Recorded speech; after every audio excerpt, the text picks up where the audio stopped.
On revient maintenant sur ce Brésil-Maroc. Pas de vainqueur. C'était le premier grand choc de cette Coupe du Monde entre l'équipe légendaire et les derniers demi-finalistes.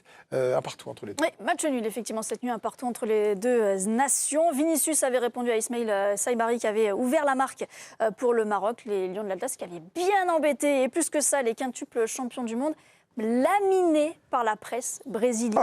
Les pires 45 minutes depuis le 7-1 contre l'Allemagne, selon O Globo. Référence à la première période, cette nuit, surtout où le Maroc a été dominant. Le Brésil, sauvé par un éclair de Vinicius, élu meilleur joueur, un côté brésilien pour O Globo, et Casemiro. Le pire, outre les joueurs, c'est évidemment le jeu pratiqué qui est critiqué. Le journal du Brésil parle d'un jeu terrible et pauvre. C'est le même son de cloche partout. César Seabra pour Anoticia qui pointe le manque de créativité de l'équipe et le manque de conviction de l'entraîneur. Mais non, parce que effectivement, Carlo Ancelotti n'est pas épargné non plus pour ses choix et notamment la titularisation d'Ibanez, l'Italien qu'on a retrouvé toujours aussi flegmatique après la rencontre. Je ne suis pas déçu, je ne suis pas satisfait. C'est le milieu, on doit travailler, mais ça c'est tout normal. Maroc joue bien, il est une équipe solide, avec beaucoup d'organisation. Et au match, était difficile. Ce que j'adore, c'est qu'il parle toutes les langues, vraiment formidables. Impressionnant. Je les ai trouvés très durs, la presse brésilienne. Dire que c'est le pire match depuis le 7-1, Pierre. La pire période. Pire période. Le reste est vrai, hein.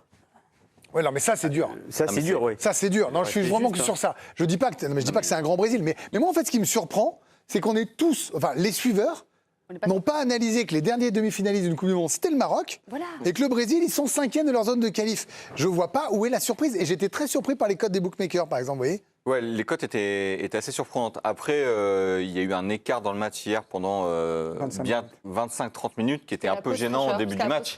Voilà, et c'était assez gênant. On s'est dit, le Brésil aussi faible que ça. C'est pas tant le Maroc. Franchement, moi, le Brésil, j'ai vu leur match de préparation, j'ai vu contre la France, j'ai vu leur qualif. Ouais. C'est le Brésil. Non, mais qu'importe. Non, mais le 11, il est pas affreux, tu vois. Tu dis, c'est des jolis noms, mais il y en a la moitié qui jouent pas. Peut-être que la Coupe du Monde, ça peut un peu les réveiller. Et c'est pour ça que je pense que les critiques sont très dures, parce que la passion, la ferveur et tout qui fait le truc, mais ils ont dansé. Mais on peut dire aussi que c'est parce que le Maroc est plus fort. Mais bien sûr, mais hier soir, il n'y a pas match. C'est très simple. Non, mais au-delà de hier soir, parce que pour moi, le Maroc était surfavori face au Brésil. Franchement, moi j'étais d'accord avec vous. J'ai l'impression que j'étais tout seul comme un fou. Moi, j'étais avec vous complètement, Greg, parce que quand tu prends l'état actuel des deux équipes, je suis désolée, il y a une équipe qui est vraiment au-dessus. D'ailleurs, moi, je voulais bien voir comment le Maroc allait digérer cette espèce de favori, en fait, de place de favori, de statut de favori, exactement avant ce match. Et franchement, quand tu vois les 35 à les 30 premières minutes, ils ont pris un bouillon légendaire, le Brésil, mais parce que le Maroc, pressing contre pressing, ils les ont asphyxiés, mais totalement. Moi, j'étais hyper impressionnée. Mais hyper impressionné par le Maroc au début du match notamment. Il y a deux choses. On peut blâmer le Brésil, on peut le faire. Déjà, il y a des joueurs, c'est devenu une sélection avec des joueurs de niveau disparate. Ouais. Ah oui, après, c'est le début de Coupe du Monde. Non, mais d'accord, mais il y a des joueurs, ils ne sont pas invités normalement dans l'équipe du Brésil. Le 9, là.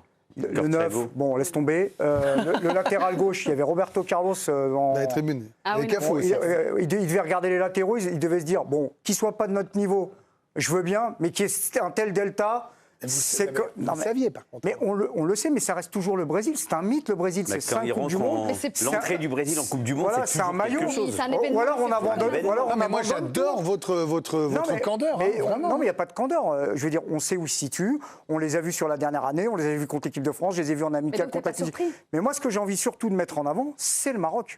Parce que le Maroc, sur la première demi-heure, et même plus après, parce qu'il y a eu l'intelligence de ce nouveau coach. On rappelle quand même qu'ils ont changé de coach en cours de route, le Maroc. Parce que Ancelotti rééquilibre le match à la mi-temps, mais le coach marocain, il dort pas.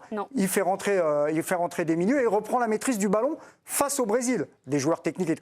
Mais la première mi-temps, c'était un tsunami, c'est-à-dire que c'était des frelons. Il y avait une équipe demi-finaliste de Coupe du Monde qui a gagné la Coupe d'Afrique des Nations, bon, de la manière dont on sait, mais je veux dire, à quel moment on est surpris par ça? On fait rentrer dans le rang le Brésil, c'est foutu. Mais le Brésil, 5e des qualifs d'Amérique du Sud. Mais oui, mais ils ont eu du mal. Je veux dire, le Mexique derrière l'Équateur, on attend toujours qu'il se passe quelque chose.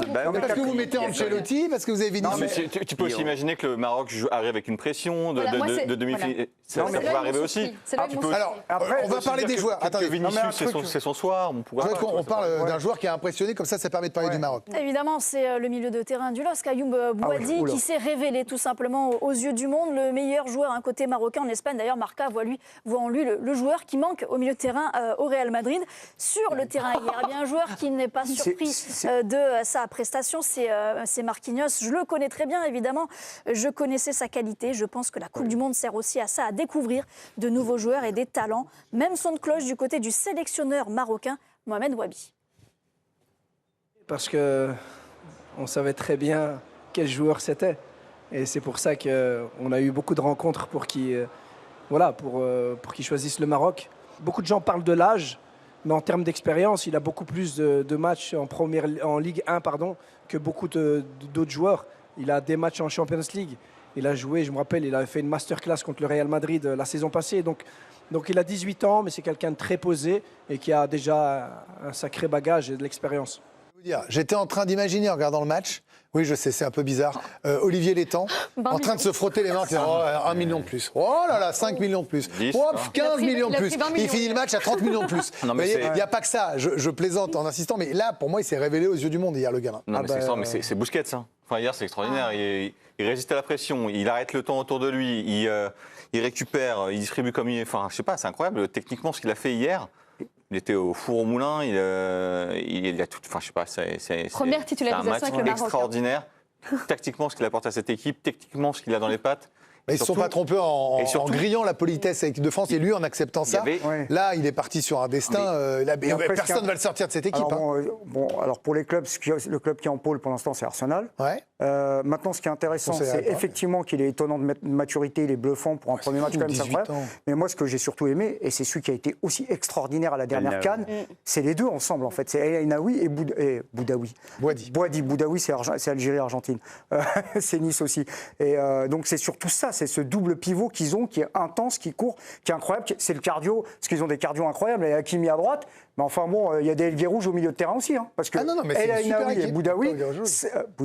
Boadi. Vous allez y arriver ou pas là? Pardon? Djelitou, je vais vous appeler Djelitou. Non mais Nabilou Djelitou. Boadi, ça cavale d'une manière assez incroyable. Donc ça va être sympa de voir la suite. Moi je suis toujours fasciné, comme quand il y avait l'émergence de Warren Zaïre au PSG même. Et là je vois le petit Boadi. Alors on a vu à Lille, il avait été très bon. Je veux dire, quand on l'avait vu son premier match avec des champions, il avait été extraordinaire. On sait qu'il y a des gamins comme ça qui ont une maturité. C'est fou quand même. Là vous jouez le Brésil, même vous me dites, mais c'est l'entrée du Brésil. Il n'a pas peur une seconde. Première sélection au Maroc, envoyé quand même. Il y a des gros moments de pressing, de stress, des ballons dangereux à jouer pas loin de sa zone de réparation. Il faut jouer avec le gardien. Et il est hyper serein. Et il a fait des gestes défensifs. Il y a un moment où il fait un geste défensif, il se relève et il a les poings hyper serrés. Bravo. C'est Sergio Boadi, voilà. Sergio Boadi.